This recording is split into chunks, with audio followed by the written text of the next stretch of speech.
नमस्कार जुजुलपा। तपाईले अहिले सुनिरहनु भएको आवाज नेपाल भाषा एकेडेमीका निमित्त अनक मिडियाको प्रस्तुति नेवा एफएम 106.6 मेगाहर्ज रेडियोको हो।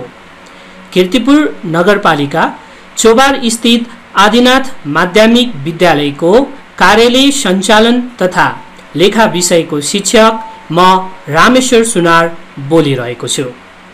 भाइ बहिनीहरू, कीर्तिपुर नगरपालिकाद्वारा सञ्चालन गरिएको यस रेडियो शिक्षा कार्यक्रममा आज पनि म तपाईहरूका लागि कक्षा 9 को कार्यालय सञ्चालन तथा लेखा विषयको रेडियो शिक्षा कार्यक्रम लिएर उपस्थित भएको छु। भाइ बहिनीहरू, के गर्दै हुनुहुन्छ? सुरक्षित नै बस्नु भएको छ नि, हैन? अहिले सरकारले लकडाउन त खुल्ला गरेको छ, तर पनि कोभिड-19 को महामारी र प्रकोप कम हुन सकेको छैन। झन्झन बढी नै रहेको अवस्था छ। त्यसैले पनि भाइ बहिनीहरू, आफ्नै घरमा सुरक्षित बसौं, समय मिलाएर पढौं, रेडियो सुनौं, अनलाइन कक्षा लियौं, टिभी हेरौं, समय मिलाएर खेलहरू खेलौं तथा मनोरञ्जन लियौं है। सायद तपाईहरूले सुरक्षित भई यी कार्यहरू गरि नै रहनु भएको होला, हैन त? विद्यार्थी भाइ बहिनीहरू, यो कार्यक्रम हरेक हप्ता शुक्रबारका दिन बिहान 10:30 बजे प्रसारण हुनेछ भने अबको 30 मिनेट म यहाँहरूको साथमा रहनेछु। भाइ बहिनीहरू, अघिल्लो हप्ताको कार्यक्रममा हामीले कक्षा 9 अन्तर्गत ऐच्छिक द्वितीय विषयको रूपमा कार्यालय सञ्चालन तथा लेखा विषय अन्तर्गत कार्यालय र लेखा भनेको के रहेछ, यस अन्तर्गत कुन कुन पाठहरू अध्ययन गर्नुपर्दो रहेछ लगायत परीक्षामा यस विषयबाट कति पूर्णाङ्कको कति प्रश्नहरू सोधिन्छ भन्ने बारेमा चर्चा गरेका थियौं। साथै हामीले पहिलो पाठ कार्यालय र कर्मचारीको बारेमा थोरै कुरा गरेका थियौं। भाइ बहिनीहरू, आज पनि हामी पहिलो पाठ कार्यालय र कर्मचारी अन्तर्गत रहेर अध्ययन गर्नेछौं है त। विद्यार्थी भाइ बहिनीहरू, यस पाठ अन्तर्गत हामी विशेष गरी कार्यालय भनेको के हो, कार्यालयबाट के कामहरू सञ्चालन गरिन्छ, कार्यालय कति प्रकारका छन्, कार्यालय कर्मचारी भन्नाले के बुझिन्छ, कर्मचारीहरू कति प्रकारका छन्, कर्मचारीले कार्यालयमा कस्ता कस्ता कार्यहरू गर्दछन्, कार्यालय सहायक को हो, कार्यालय सहायक कति प्रकारका छन्, कार्यालयमा कार्यालयको सहायक हुन कस्ता खालका गुणहरू हुनुपर्दछ, कार्यालय सहायकको योग्यताहरू के हुन् तथा कार्यालय सहायकले कार्यालयमा के काम सम्पादन गर्दछन् भन्ने बारेमा अध्ययन गर्नेछौं। विद्यार्थी भाइ बहिनीहरू, कार्यालय, कार्य र आलय दुई शब्द मिलेर बनेको छ। कार्य भनेको काम र आलय भनेको स्थान वा ठाउँ भन्ने बुझिन्छ। तसर्थ हामी कार्यालयलाई काम गर्ने ठाउँ भन्न सक्दो रहेछौँ। भाइ बहिनीहरू, तपाईहरू आफ्नो अगाडि कपी, पेन र किताब लिएर बस्नुहोला है। म यहाँनिर बिस्तारै कार्यालय के हो, कार्यालयका कामहरू के हुन् भन्ने कुरा भन्दै जान्छु, त्यसलाई टिप्नु होला है। पूर्ण एकपटक भाइ बहिनीहरू, कार्यालय, कार्य र आलय दुई शब्द मिलेर बनेको छ। कार्य भनेको काम र आलय भनेको स्थान वा ठाउँ भन्ने बुझिन्छ। तसर्थ भाइ बहिनीहरू सामान्य रूपमा काम गर्ने ठाउँलाई कार्यालय भनिन्छ। कार्यालय निश्चित उद्देश्य लिएर स्थापना भएको हुन्छ। भाइ बहिनीहरू तपाईहरूले पनि जीवनमा केही बन्छु भनेर लक्ष्य वा उद्देश्य लिनुभएको छ नि। जस्तै कोही डाक्टर, कोही पाइलट, कोही इन्जिनियर, कोही वकिल, कोही व्यवसायी, कोही शिक्षक, कोही ब्याङ्कर्स, कोही व्यापारी बन्छु भन्ने उद्देश्य राख्नु भएको होला नि, हैन?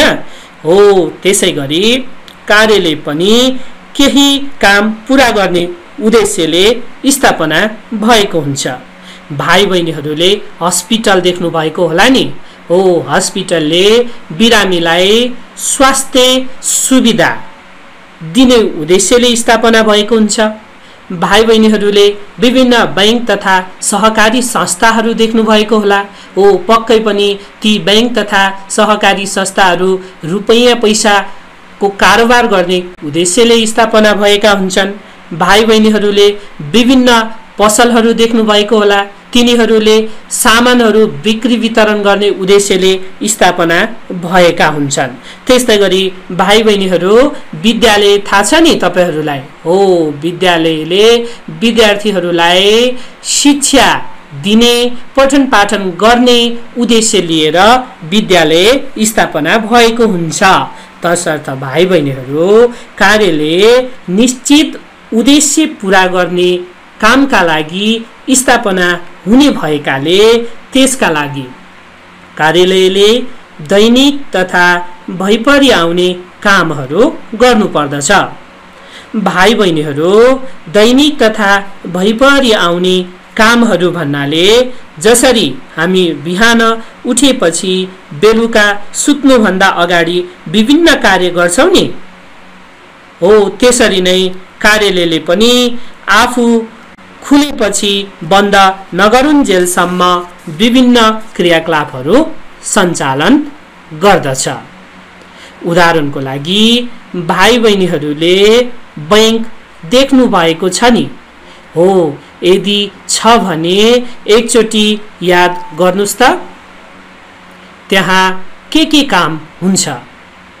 हो, बैंक बिहान 9-10 बजे खुल्छ र बेलुकी 5-6 बजेतिर मात्र बन्द हुन्छ, हैन त? यसरी बैंक खुलेर बन्द नहुन्जेलसम्म हेर्नुस् त, त्यहाँ थुप्रै मानिसहरूको आवत जावत हुन्छ। कोही पैसा साट्नका लागि चेक लिएर आउनुहुन्छ, कोही पैसा लिनका लागि, कोही पैसा जम्मा गर्नका लागि, कोही विदेशबाट पैसा पठाउनु भएको छ भने त्यो पैसा झिक्नका लागि, कोही ऋण लिनका लागि। हो, यी विभिन्न उद्देश्यले रुपैयाँ पैसाको कारोबार गर्नका लागि बैंकमा मानिसहरूको आवत जावत हुने गर्दछ। अर्थात् भन्नुको तात्पर्य के रहेछ त भन्दा भाइ बहिनीहरू, बैंकको मुख्य उद्देश्य भनेको पैसाको कारोबार गर्नु हो र यसरी उसले रुपैयाँ पैसाको कारोबार गर्ने उद्देश्यले बैंक स्थापना भएको हुन्छ, जुन उसको दैनिक क्रियाकलापहरू हो। भाइ बहिनीहरू, यहाँ केवल हामीले बैंकको मात्र उदाहरण लियौं, तर विभिन्न उद्योग, कल कारखानाहरू, ठूला ठूला पसलहरू, होटल तथा रेस्टुराँहरू, हस्पिटलहरू, विभिन्न विद्यालयहरूले पनि आफ्नो काम गर्नका लागि कार्यालय खोलेका हुन्छन्। तसर्थ भाइ बहिनीहरू, समग्रमा हामी कार्यालयलाई कसरी परिभाषित गर्न सक्छौं त भन्दा निश्चित उद्देश्य लिएर स्थापना भएका सङ्घ संस्था जहाँबाट दैनिक तथा भइपरि आउने कार्यहरू सञ्चालन हुन्छ, त्यस स्थानलाई कार्यालय भनिन्छ।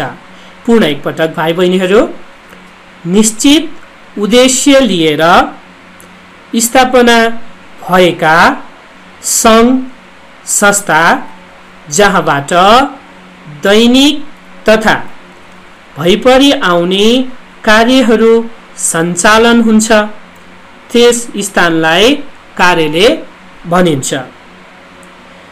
भाइ बहिनीहरू, भर्खरै हामीले कार्यालय भनेको के हो भन्ने बारेमा चर्चा त गर्यौं। त्यसो भए अब कार्यालयले के कस्ता कामहरू गर्दो रहेछ त त्यसको बारेमा नि जानौं है त। भाइ बहिनीहरू, कार्यालयले योजना बनाउने र कार्यान्वयन गर्ने गर्दो रहेछ। कार्यालय स्थापना भइसकेपछि त्यो कार्यालयले आफ्नो उद्देश्य पूरा गर्नका लागि के काम गर्ने, कहिले गर्ने, कोद्वारा गराउने, कसरी गराउने भन्ने बारेमा योजना बनाउने र त्यो योजनालाई कार्यान्वयन गर्ने गर्दो रहेछ। त्यस्तै गरी भाइ बहिनीहरू, जनसम्पर्क गर्ने र जानकारी प्राप्त गर्ने काम पनि कार्यालयले गर्दो रहेछ।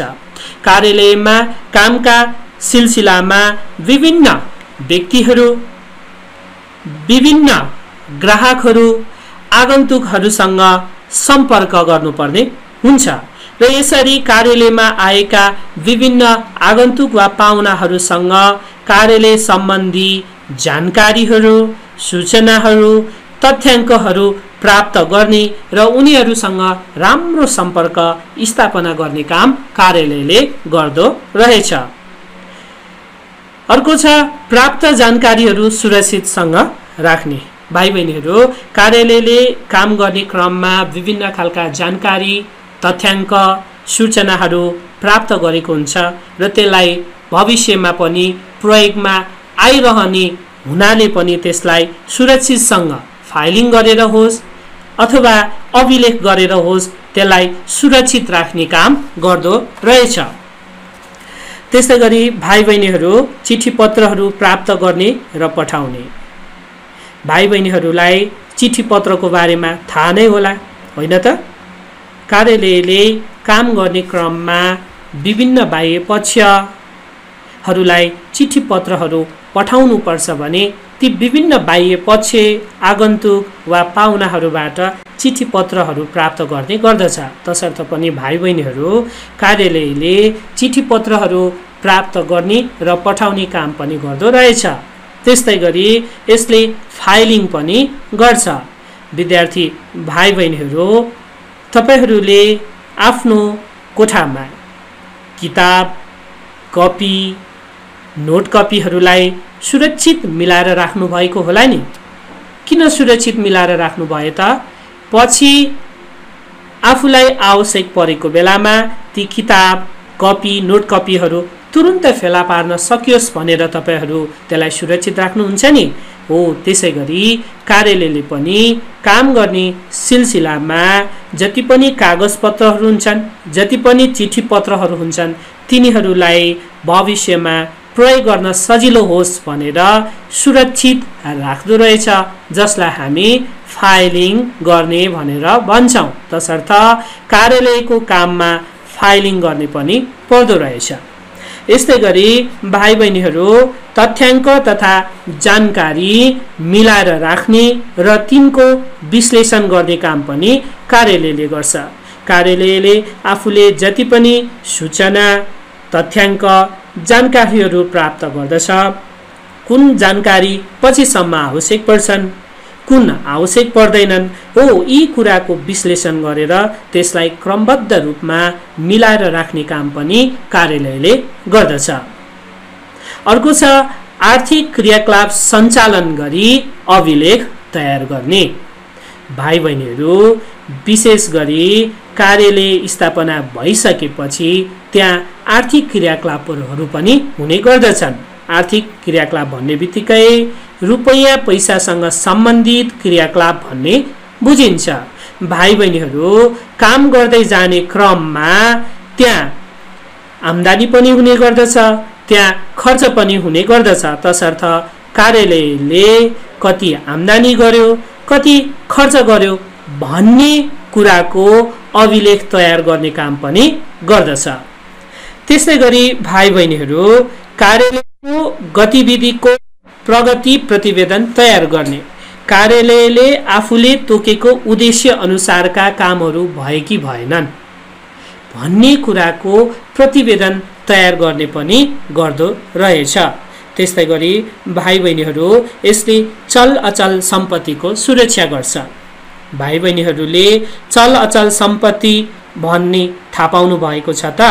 चल भन्ने बित्तिकै हामी सामान्यतया रुपैयाँ पैसा नगदलाई लिन्छौँ भने अचल सम्पत्ति भनेको विभिन्न फर्निचरका सामानहरू, दराज, मेज, टेबल, कुर्सी, त्यस्तै गरी आएर चाहिँ कम्प्युटर, मेसिनरी सामानहरू, भवन, जग्गा, गाडीहरूलाई हामी अचल सम्पत्ति भन्छौँ। विद्यार्थीहरूले आफ्नो विद्यालयको कार्यालय देख्नु भएको छ नि, हैन? त्यहाँ हेर्नुस् त, त्यो कार्यालयमा विभिन्न सामानहरूलाई कति सुरक्षित हिसाबले मिलाएर राखिएको छ। हो, त्यस्तै गरी कार्यालयको काम के रहेछ त भन्दा आफूसँग भएका जति पनि चलअचल सम्पत्तिहरू छ त्यसको सुरक्षा गर्ने गर्दो रहेछ। भाइ बहिनीहरू, यी त भए कार्यालय स्थापना भइसकेपछि यसले के कस्ता कामहरू गर्दो रहेछ भन्ने कुरा। यो सँगसँगै हामीले कार्यालयको किन महत्त्व छ त भन्ने पनि जान्नु आवश्यक छ। भाइ बहिनीहरू, कार्यालय मात्र एक त्यस्तो स्थान वा साङ्गठनिक स्वरूप हो जुन जस्तोसुकै व्यापार, व्यवसाय वा संस्थाको निमित्त अति आवश्यक छ। निश्चित उद्देश्य पूरा गर्न होस् वा देश विकास नै गर्ने काम किन नहोस्, त्यसका लागि योजना बनाउने मात्र नभई त्यसलाई कार्यान्वयन गर्ने, विभिन्न कामहरू सञ्चालन गर्ने, काम गर्नका लागि आवश्यक जनशक्ति निर्धारण र नियुक्ति गर्ने, काम गर्नका लागि आवश्यक जानकारी तथा सूचनाहरू सङ्कलन तथा त्यसको प्रवाह गर्ने, अभिलेख राख्ने लगायत कर्मचारी व्यवस्थापन गरी कर्मचारीलाई सहयोग गर्ने जस्ता कार्यहरू सञ्चालन गर्न कार्यालयको आवश्यकता र महत्त्व रहेको छ। यसर्थ भाइ बहिनीहरू, कार्यालयको महत्त्वलाई हामी निम्न केन्द्रको रूपमा राखेर पनि बुझ्न सक्छौँ। जानकारी केन्द्र। अघि पनि हामीले भनिसक्यौँ भाइ बहिनीहरू, कार्यालयले के कामहरू गर्दछ भन्ने बारेमा त्यहाँ पनि कुरा आइसकेको छ। कार्यालयले विभिन्न व्यक्तिहरूबाट प्राप्त जानकारीहरूलाई सुरक्षित राख्छ भनेर। हो, काम गर्ने क्रममा कार्यालयले विभिन्न बाह्य पक्ष, आगन्तुकहरू, पाहुनाहरूबाट कार्यालयका लागि विभिन्न खालका सूचना, जानकारी, तथ्याङ्कहरू प्राप्त गर्ने गर्दछ। साथसाथै कार्यालयले जो पक्षलाई सूचना, तथ्याङ्क, जानकारी आवश्यक पर्छ उनीहरूलाई उपलब्ध गराउने भएकाले पनि हामी कार्यालयलाई जानकारी केन्द्रको रूपमा लिन सक्छौँ। त्यस्तै गरी भाइ बहिनीहरू, कार्यालयको महत्त्व अन्तर्गत हामी यसलाई सेवा केन्द्रको रूपमा पनि राखेर अध्ययन गर्न सक्छौँ। भन्नुको मतलब के त भन्दा भाइ बहिनीहरू, कार्यालयले जति पनि ग्राहकहरू, जति पनि पाहुना वा आगन्तुकहरू कार्यालयमा आएका हुन्छन् उनीहरूलाई के कस्तो काम सम्बन्धी जानकारीहरू छ, उनीहरूलाई के कुराको सुविधा दिनुपर्ने हो त्यो उपलब्ध गराउने भएकाले पनि यसलाई हामी सेवा केन्द्रको रूपमा राख्न सक्छौँ। त्यस्तै गरी यो अभिलेख केन्द्र हो। भाइ बहिनीहरू, जति पनि सूचना, जति पनि तथ्याङ्क, जति पनि महत्त्वपूर्ण कागजपत्रहरू छ त्यसलाई सुरक्षित रूपमा सञ्चित गरेर कार्यालयले राख्ने भएकाले पनि हामी कार्यालयलाई अभिलेख केन्द्रको रूपमा भन्न सक्छौँ। त्यस्तै गरी कार्यालय जनसम्पर्क केन्द्र हो भाइ बहिनीहरू। अघि पनि हामीले भनिहाल्यौँ, कार्यालयले जति पनि आगन्तुक पाहुनाहरू छ उनीहरूसँग राम्रो सम्पर्क स्थापना गर्ने काम गर्छ भनेर भन्छौँ हैन। कार्यालयमा कामको सिलसिलामा विभिन्न व्यक्तिहरू, विभिन्न पाहुनाहरू, विभिन्न आगन्तुकहरू काम लिएर अथवा कामको सिलसिलामा कार्यालयमा आउने गर्नुहुन्छ र उहाँहरूसँग राम्रो सम्पर्क स्थापित गर्ने, उहाँहरूको समस्या के हो, उहाँहरू के कामका लागि आउनु भएको हो भन्ने कुरामा चाहिँ सहयोग पुर्याउने भएकाले पनि कार्यालयलाई हामी जनसम्पर्क केन्द्रको रूपमा लिन सक्छौँ। त्यस्तै गरी आएर भाइ बहिनीहरू कार्यालय समन्वय केन्द्र पनि हो। यहाँनिर कार्यालय सञ्चालन गर्दा होस् अथवा कार्यालयका कर्मचारीहरू हुन्, कसलाई के समस्या छ त्यसलाई कसरी चाहिँ समाधान गर्न सकिन्छ, कसरी मेलमिलाप गराउन सकिन्छ भनेर चाहिँ कार्यालयले समन्वय गर्ने भएकाले पनि कार्यालय समन्वय केन्द्र हो भनेर भन्न सक्छौँ। त्यस्तै गरी भाइ बहिनीहरू कार्यालयलाई हामी सञ्चार केन्द्रको रूपमा पनि राख्न सक्छौँ। कार्यालयले अत्याधुनिक प्रविधिहरू प्रयोग गरेर, सञ्चारका प्रविधिहरू प्रयोग गरेर विभिन्न बाह्य पक्षहरूसँग चाहिँ अथवा व्यक्तिहरूसँग चाहिँ सूचना तथा जानकारीहरूको आदान प्रदान गर्ने भएकाले पनि हामी कार्यालयलाई सञ्चार केन्द्रको रूपमा राख्न सक्छौँ। त्यस्तै गरी आएर कार्यालय स्मरण केन्द्र पनि हो भनेर हामी भन्न सक्छौँ भाइ बहिनीहरू। स्मरण भन्ने बित्तिकै सम्झना गर्ने क्षमता भन्ने बुझ्छौँ र यस अर्थमा पनि कार्यालय एउटा यस्तो ठाउँ हो जसले जति पनि जानकारीहरू छन्, जति पनि सूचना तथ्याङ्कहरू छन् तिनीहरूलाई भविष्यमा प्रयोगमा आइराखोस् भनेर भाइ बहिनीहरू अभिलेख वा फाइलिङको माध्यमबाट त्यसलाई सुरक्षित गर्ने गर्दछ र भविष्यमा आवश्यक परेको बेलामा चाहिँ उपलब्ध गराउन सहयोग गर्ने भएकाले पनि भाइ बहिनीहरू हामी कार्यालयलाई स्मरण केन्द्रको रूपमा राख्न सक्छौँ।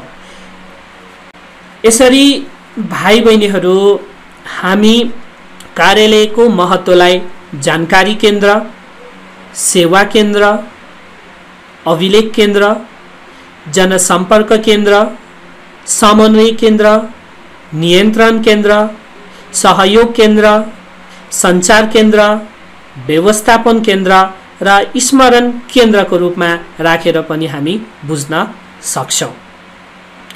विद्यार्थी भाइ बहिनीहरू, हामीले कार्यालय के हो, यसले कस्ता कार्यहरू गर्दो रहेछ र यसको महत्त्व के छ त भन्ने कुरा जानिसकेपछि कार्यालय कति प्रकारका छन् त्यसबारे पनि अध्ययन गर्नुपर्छ।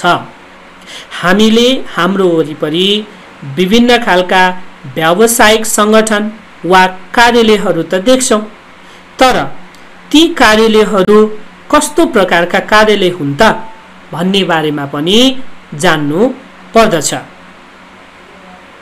साधारण रूपमा भाइ बहिनीहरू हामी कार्यालयलाई कर्तव्य, नाफा र सेवाका दृष्टिकोणले 3 प्रकारमा विभाजन गर्न सक्दछौँ।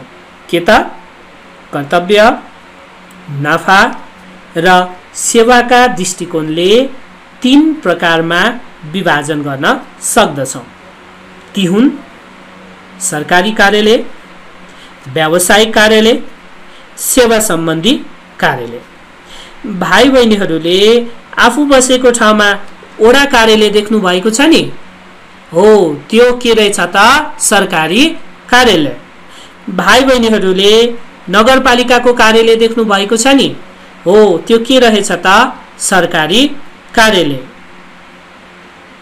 त्यस्तै गरी भाइ बहिनीहरूले आफ्नो वरिपरि विभिन्न ठुला ठुला उद्योग कल कारखानाहरू, बैंकिङ तथा सहकारी संस्थाहरू देख्नु भएको छ नि? हो, त्यो के रहेछ त? व्यावसायिक कार्यालय। र अर्को छ भाइ बहिनीहरू सेवा सम्बन्धी कार्यालय। सेवा सम्बन्धी कार्यालयको कुरा गर्दा विशेष गरी भाइ बहिनीहरूले स्काउट सुन्नु भएको छ होला। रेड क्रस सोसाइटी सुन्नुभएको छ होला। हो, यी के हुन् त? सेवा सम्बन्धी कार्यालय हुन्।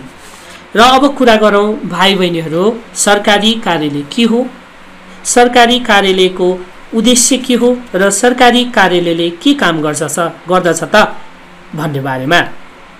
सरकारी कार्यालय जनतालाई आवश्यक सेवाहरू पुर्याउन, उनीहरूको आवश्यकता पूरा गर्न र देशको शान्ति सुरक्षाको व्यवस्था गर्न स्थापना गरिएको कार्यालयलाई सरकारी कार्यालय भनिन्छ। पक्कै पनि भाइ बहिनीहरू, सरकारी कार्यालयहरू विशेष गरी जनतालाई आवश्यक सेवाहरू पुर्याउनका लागि उनीहरूको आवश्यकता के छ त, त्यो आवश्यकतालाई कसरी पूरा गराउन सकिन्छ भनेर, त्यस्तै गरी देशको शान्ति सुरक्षाको व्यवस्थापन गर्न, देशमा शान्ति कसरी स्थापना गर्न सकिन्छ, देशलाई अन्य बाह्य हमलाबाट अथवा बाह्य विविध गतिविधिहरूबाट देशलाई कसरी सुरक्षा गराउन सकिन्छ भन्ने उद्देश्यले स्थापना गरिएको कार्यालयलाई सरकारी कार्यालय भनिन्छ। भाइ बहिनीहरूले जिल्ला प्रशासन कार्यालय सुन्नुभएको होला, मालपोत कार्यालय सुन्नुभएको होला, भाइ बहिनीहरूले जिल्ला शिक्षा कार्यालय सुन्नुभएको होला, जिल्ला प्रहरी कार्यालय भाइ बहिनीहरूलाई थाहा होला। हो, यी के हुन् त? सरकारी कार्यालयका उदाहरण हुन्। र भाइ बहिनीहरू, सरकारी कार्यालय किन स्थापना गर्ने त?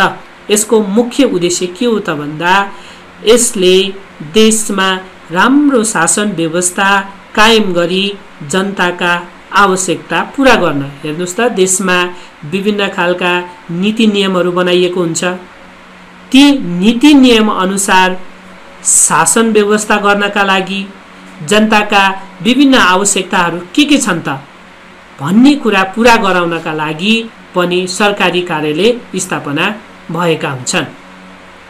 देशको आर्थिक होस्, देशको सामाजिक होस् वा राजनीतिक विकास होस्, त्यसका लागि आवश्यक वातावरण कसरी तयार गराउन सकिन्छ भनेर पनि सरकारी कार्यालयहरू स्थापना भएका हुन्छन्। यसको लगत्तै भाइ बहिनीहरू, देशलाई आन्तरिक सुरक्षा प्रदान गर्न र बाह्य हमलाबाट बचाउन पनि विभिन्न सरकारी कार्यालयहरू स्थापना भएका हुन्छन्। यो त भयो भाइ बहिनीहरू सरकारी कार्यालय। र अर्को कार्यालयको प्रकार छ भाइ बहिनीहरू व्यावसायिक कार्यालय। अब व्यावसायिक कार्यालय भन्ने बित्तिकै भाइ बहिनीहरूलाई थाहा नै होला, आफ्नो वरिपरि पनि भाइ बहिनीहरूले विभिन्न व्यावसायिक कार्यालयहरू देख्नु भएको छ, हैन त? विशेष गरी व्यावसायिक कार्यालयहरू नाफा कमाउनका लागि स्थापना भएका हुन्छन्। यस अर्थमा पनि भाइ बहिनीहरू नाफा कमाउनका लागि मात्र नभई सेवा समेत पुर्याउने उद्देश्यले व्यावसायिक कार्यालयको मुख्य उद्देश्य भनेकै नाफा कमाउनु हो भाइ बहिनीहरू। तर नाफा कमाउनका लागि यिनीहरूले के त भन्दा सेवा समेत उपलब्ध गराइरहेका हुन्छन्। तसर्थ नाफा कमाउनका लागि मात्र नभई सेवा समेत पुर्याउने उद्देश्यले स्थापना भएका कार्यालयलाई व्यावसायिक कार्यालय भनिन्छ। के त भाइ बहिनीहरू, पूर्ण एकपटक नाफा कमाउनका लागि मात्र नभई सेवा समेत पुर्याउने उद्देश्यले स्थापना भएका कार्यालयलाई व्यावसायिक कार्यालय भनिन्छ। विभिन्न बैंकहरू, सहकारी संस्थाहरू, ठुला ठुला उद्योग कल कारखानाहरू, होटल रेस्टुराँहरू व्यावसायिक कार्यालयका उदाहरण हुन्। यिनीहरूको मुख्य उद्देश्य भनेको नाफा कमाउनु नै हुन्छ। भाइ बहिनीहरू, व्यावसायिक कार्यालयलाई नि हामी सरकारी लगानी भएको कार्यालय र निजी लगानी भएको कार्यालय गरी दुई भागमा बाँड्न सक्छौं। सरकारी लगानी भएको कार्यालय भन्ने बित्तिकै जनतालाई सेवा सुविधा पुर्याउनको लागि सरकारले नै लगानी गरी आफ्नै प्रबन्ध वा रेखदेखमा स्थापना गरेको कार्यालयलाई सरकारी लगानी भएको कार्यालय भनिन्छ। जस्तै भाइ बहिनीहरूले नेपाल आयल निगम सुन्नुभएको होला, राष्ट्रिय वाणिज्य बैंक सुन्नुभएको होला, कृषि विकास बैंक सुन्नुभएको होला। हो यी के हुन् त? सरकारी लगानी भएका कार्यालय हुन्। भाइ बहिनीहरू, प्राविधिक मित्रबाट आजको कार्यक्रमको समय सकिसकेको जानकारी प्राप्त भएको हुनाले पूर्ण अर्को हप्ता यहाँहरू समक्ष उपस्थित हुने बाचाका साथ प्राविधिक पाटोबाट रहेर मलाई सहयोग पुर्याउनु हुने प्राविधिक मित्रलाई धेरै धेरै धन्यवाद दिँदै यहाँहरूबाट बिदा हुन चाहन्छु। हस्त नमस्कार। यहाँहरूको दिन शुभ रहोस्।